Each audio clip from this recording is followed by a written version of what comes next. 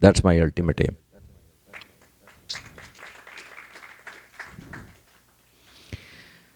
I asked students in my audience what he was the true father of the nation. How do you prove it? And people have different narratives. Let me share my inspiration that how was he the father of the nation. 1947 August,